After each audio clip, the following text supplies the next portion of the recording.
So, if you're a pet owner, the saying adopt, don't shop is probably pretty familiar. So, my agenda or my goal is to strongly convince of why you should adopt first before thinking about going to get an animal breeded. Because I feel like it's more of a common problem that we see. It's more strays or dog shelters or any animal shelter being overcrowded when you could simply adopt them rather than going and get them breeded. So I'm going to throw out 3 points that I'd like to kind of throw out there for the audience. When it comes to getting a pet, adopting is not necessarily the first thing that comes to our mind. We simply do think, where or who can I talk to go and get this type of animal? We don't think, oh, let's just stop by the shelter. Let's go get an animal. We don't. We just do not want to adopt first. We'd rather go get our own specific of our own kind of taste of whatever we see in our pets or animals. That's what we tend to do. So most people do get their pets from breeders or a pet store, and a lot of these animals from pet shops or breeders, they are unethically breeded. Coming across a stray animal always tends to mesmerize or twiddle with our emotions or our hearts. For example, you see a dog walking down the road and he looks really dirty. You can obviously tell he doesn't have an owner or a family, and he's limping, he looks hungry. Our emotions, we get a sad feeling. Our heart goes out for that dog, but we typically will drive right past it. Just to know that there's shelters filled with several or millions of dogs of that same condition and nature. And a lot of animals, such as dogs, are animals from puppy mills, which is something I will talk about later. But just to start, many pet owners purchase their pets from breeders because they already have a focused mindset of what they want their animal or certain pet to look like. For example, a person who is about to be a new pet owner, they wanted a husky. So, for instance, they're not going to go to a shelter and look for a husky. They're going to go to a breeder or unlicensed breeder to get this husky because there's not that many shelters, if we're being honest, that have huskies. So they're going to go and get it breeded. So another method that is similar to breeding is backyard breeding. Backyard breeding is when a breeder who is unlicensed breeds a selective breed of dogs or animals, whichever they prefer, but the majority of it is going to be dogs. And the problem with that is it also, something that's related to it is puppy mills. Puppy mills are also related to that. And the backyard breeding, the problem with that is that there are animals that typically do not receive proper veterinary care. The animals may seem fine at first, but will soon show issues that need, obviously, veterinary attention from the vet.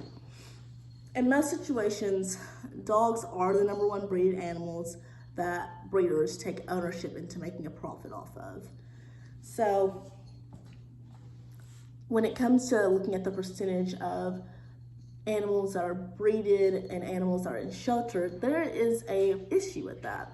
And I will just start to discuss that. So according to pet statistics, 54% of animals are in an animal shelter or humane society. Meanwhile, on the other hand, 37% of animals are breeded and taken into homes where they are well taken care of. Excuse me.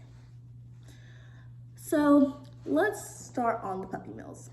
I want to give a little brief information and then go on about puppy mills. So puppy mills are legal, but they are not really regulated. So on those terms of puppy mills not being regulated very well is why they should be completely outlawed, if you think about it. Because why is it okay to put animals that cannot care for themselves in conditions that are very poor and make it legal?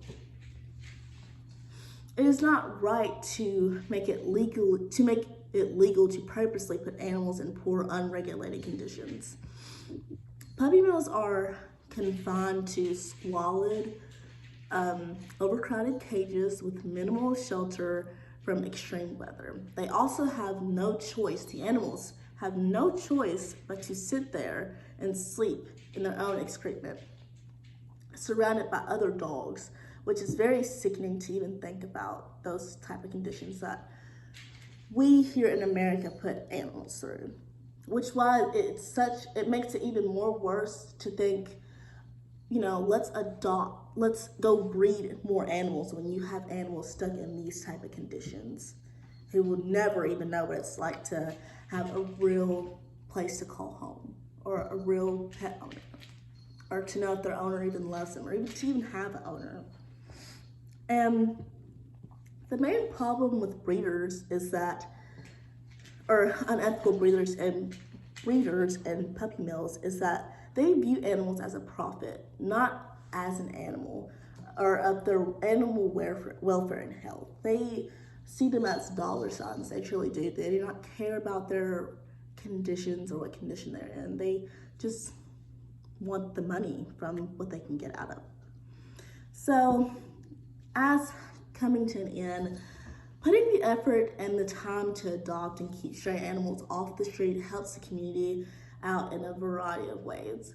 For example, stray animals are typically a bit different from animals who, for instance, are out on a leash with their owner, and keeping animals like that off the street helps the community from, having so many stray animals. There are obviously too many stray animals and not enough pet owners to take in all the animals that we can, because if so, I would most definitely take in as many stray animals as I could, but I do not have the space to do that. But even though there is not enough pet owners to take in stray animals, it does not mean that we cannot improve the conditions of the animal shelters that these animals are in or living in.